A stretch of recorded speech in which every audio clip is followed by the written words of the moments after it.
We can see the next one, Harlan. We can see where Harlan put up the next one because we have a list here, but we better wait and see when he had throw up before, we start talking. before we start the talk. Throw up our next one, Harlan. All right? Well, I guess you can do that eventually. Oh, there we go. What that now? Okay, this one is called the Negro de Agua. Negro de Agua. Yeah, the literal translation of it, the dark of the water. A black man of the water. Black of the water, yes. And in this particular painting, I put certain iconography in Belizean culture that we're familiar with. For example, the manantes. We have it in the bottom part of the painting. The manantes at the bottom. There's two of them. They swim. We have the aquatic animals like one sergeant major and one tarpon. Okay. And the story behind that, why it's in the painting, is because when I came to Belize with GrissyG, we'd go fishing with her sister, and we always brag that way I catch the tarpon, you know, I catch the big fish. I don't want to catch a tarpon. I end up to catch the sergeant major. Okay. So we decided to put that into the painting, and we put the Lamanai Maya ruin in the painting also because on the top. The top, okay, top corner. at the top left corner, right? And we include the Lamanai because it's in Mayan. It's called the submerged crocodile, and a lot of stories we hear about the Negro de Agua is that they believe that he would grab you and pull you down like one crocodile, and then drown you and carry you into the cave and then eat you. And the story about the Negro de Agua is that they're a lot like merman or like one mermaid, but one male version, one amphibian man. And we do a lot of research on it, and we found that these stories date all the way back even to Europe, and they have a version of it we call the Grindylows. And they even have it in one of the more modern movies with Harry Potter. They have these like sea witches or something that pull people down under the water for drown them. So we try to capture this creature. You know, we did like several sketches, different sketches, for come up with an idea of how people would describe them to us. And so we said that like a man with the kind of like an amphibian. And we also find out that in the U.S. they make a movie, believe in the 70s, I might be mistaken, but called The Creature of the Black Lagoon. So it's very similar to that. Yes. I've seen that movie. Yes. Yeah, Creature of the Black Lagoon. That's one of the memorable movies. Creature from the Black, the creature from the Black Lagoon. Yeah, that's something like that. So we make that connection that, you know, the Negro de Agua, you know, black of the water. So it become that part of the myth. What are stories surrounding Negro de Agua? The Negro de Agua, well, we hear that people said that they swim in the dark part of the water. That's why they would tell kids not to go for swimming in the water, because especially the dark part, because it's deep, and that these creatures could pull you down and you know, drown you and carry your soul. So you're careful how you swim in the water. Yes. Behave yourself, the Negro de Agua come after you, right? And pull you down. Yes, and we find a lot of these myths, they're scary, but at the same time they have a good connotation to it, because when you think about it, like, hey, no going in the swimming in the deep because you could drown. It makes sense, you know. It might not necessarily mean the Negro de Agua, but but you could actually drown if you especially if you don't know for swim. Exactly, Right. exactly. Good. I mean, swim good. Yeah, because I think try. You know, leave it at swimming, you might try to go out there, but if it's good, then you might. Negro de Agua definitely will look for you then. Yes. Right. So, you know, especially, you know how to swim alone when you hear their stories about, you know, Negro de Agua right there, because you think they should use anything to frighten you when they're small, or? Well, you know, or it's very strange, because we would think that in some cases we'd think that, but then it's very funny when you start talking to different people about the stories. One person, you could say, oh, this guy maybe had a little bit for drinking. Tell me about this man, then this is the thing in the water. But then when you start talk to several different people, especially from different cultures, from different countries. Different parts of this country even, you know, like some in Stan Creek, nobody Xtabai. Like apparently some kids we meet, we ask them, you know about the Xtabai? And then even answer and just turn around and run. Take Got in their house. Oh, yeah? Yes, so I gone up to them and I said, like, do you know about this Xtabai? I want to hear about that. And the pastor said, yes, we know about that. Good. Right down the road, they got a big tree or she there. So they may like really believe they this. believe that this thing they happen, yes. this thing happen through Xtabai. I go with it. We'll take a break right now, play some messages, and then we'll be back and continue viewing your paintings. Yes. We'll be right back. Celebration time.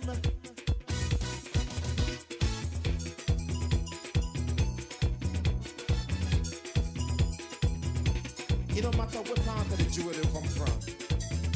You. And definitely I'm having a good time this evening listening to these legends of Belize. And I have to say it again how much I admire you two young people for taking this on. And we said that, you know, I got a call from one of your friends today, right? And they told me, oh, you're having my friend on. You remember her? She's so. You know who I'm talking about? Yes, Janelle. Janelle, my daughter Janelle and Grisella went to school together. So, you know, and she said, oh, she was so happy that you'd be on, and I'm sure she's tuning in right now. So I don't know. You want to tell her hello? Hi, Jans. Hi, Jans. Yeah. No. You know, I'm amazed by that. You all have collected so much knowledge on this folklore. Let's see what Harlan will throw up for us next. All right. This is the Sirena. The Sirena. Yes. All right. And she's basically the Belizean mermaid. She lives in the waters, the lagoons, oceans, rivers. And one story we have of her is this fisherman going down the river. And apparently he was a good fisherman. So, you know, he came up to her and she's singing and combing her long pretty hair with a shiny comb, no? And apparently he approached her, and I guess he approached her with manners and so. So she rewarded him by telling him the best spot to fish. But she warned him also that if he revealed where he get this information, she won't come after him in the sense of he can get sick or, you know, something will happen to her. So now he got drink and story come out. And sure enough, he ended up getting sick and they said he passed away. You know, my auntie gave me this story and she said the gentleman did pass away. So it's just a warning, as I guess if you do see these things, if they tell you something, listen to them, you know. And but sometimes the story that you want to, they're not telling anything that will just frighten you or make you know.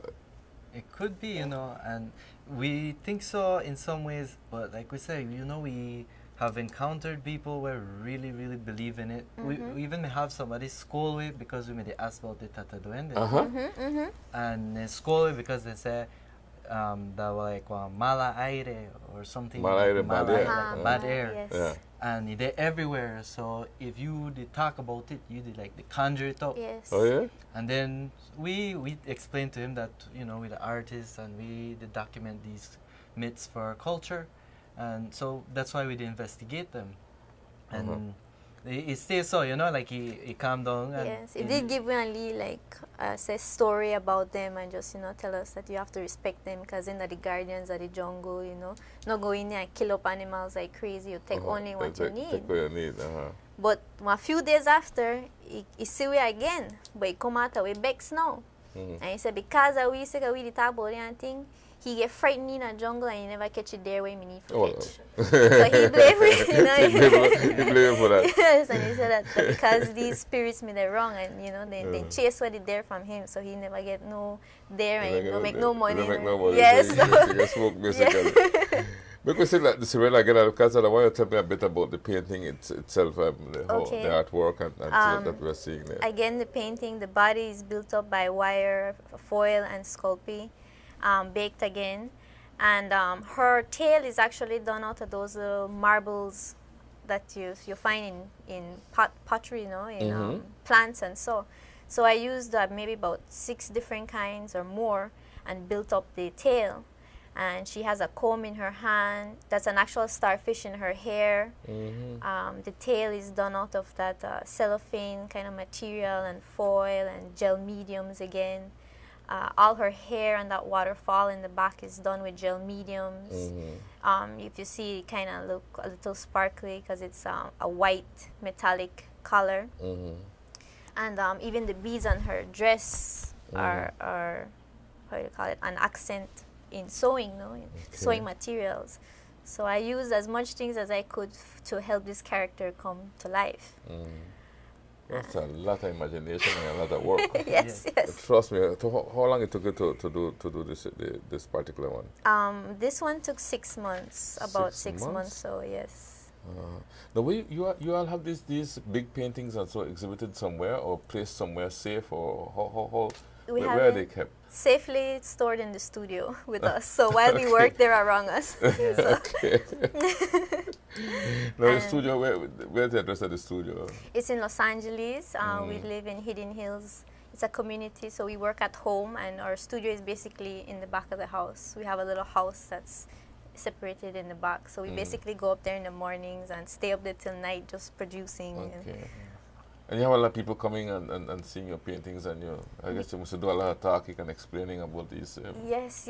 We give presentations at universities and schools, elementary. We gave a digital presentation at St. Francis Xavier School in Corozal a couple of years ago. Yes. And it was for my little sister's class. She wanted us to go in and show her students, and they only asked for one class, but by the time we done that one class, they had us do it over for another class, and then another class, and then at the end, So, and it was really nice because the kids got so involved. They started back the TV around to the different classes. So they started to help you out. Yes, they were so cool. So, and that way make you feel good about to do it because they appreciate it totally, I believe it was Miss Ake that invited us. First, GrissyG's sister, Emmy. She's the one that suggested us show it at her school. So she spoke to her teacher, Miss Ake. I don't remember her last name. So Miss Ake is her last name, I think. So she was the one that suggested that we present a digital presentation there. And we had the little kids with the TV, bringing the TV from one class to the next. Yes. So. That's good. That's great. All right. So that's La Sirena. Yes. La Sirena. The Belizean mermaid. Belizean mermaid. Beautiful mermaid too. Thank you. All right. What will we put up next for us, Alan? Let's see. Celebration time.